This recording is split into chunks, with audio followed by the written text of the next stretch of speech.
Hi, my name is Alessandro, and today I'm going to talk about strokes. A stroke is a medical emergency caused by the interruption of blood flow to the brain. If this condition is not treated quickly enough, it can lead to severe brain damage and eventually cause death. So, now that we know what a stroke is, we're going to have to know its main signs and symptoms in order to identify one as quickly as possible. Its main signs and symptoms are paralysis or numbness of face, arms, or legs, trouble walking, trouble speaking, headaches, etc. There's a mnemonic in order to identify this as quickly as possible, and it's called FAST. F stands for face, and in this test, you're going to have to ask the patient to smile. If you observe that half of their face drops, it means that they're having facial paralysis, which is one of the main signs and symptoms of a stroke. A stands for arms. In this test, the patient is required to raise both of their arms at the same time, and if one of their arms or both arms drop, then it means that they're having a stroke.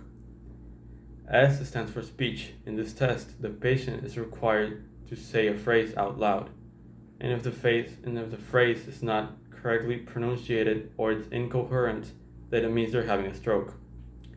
T stands for time. So this is a very critical emergency, and if it's not treated quickly enough, it can lead to death. And that is why, if you identify one of the main symptoms or signs of this disease, you need to call 911 or your local number as quickly as possible. There are two main causes of strokes: ischemic strokes and hemorrhagic strokes.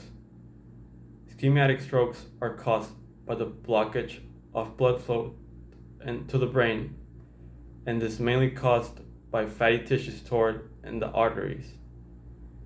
Hemorrhagic strokes are caused by the destruction of a blood vessel, and it can lead to a stroke. Now I'm going to speak about some of the main health issues that can increase the risk of having a stroke. One of them is highly drinking, intense amounts of smoking. If your age is 55 or higher, and if you're a male, you're most likely to have a stroke than if you're a younger person. As well, if you have obesity or if you're overweight in general. Now, it's important that you need to be taken care of immediately if you have a stroke, or if not, your death may have a serious threat. Thank you for your time.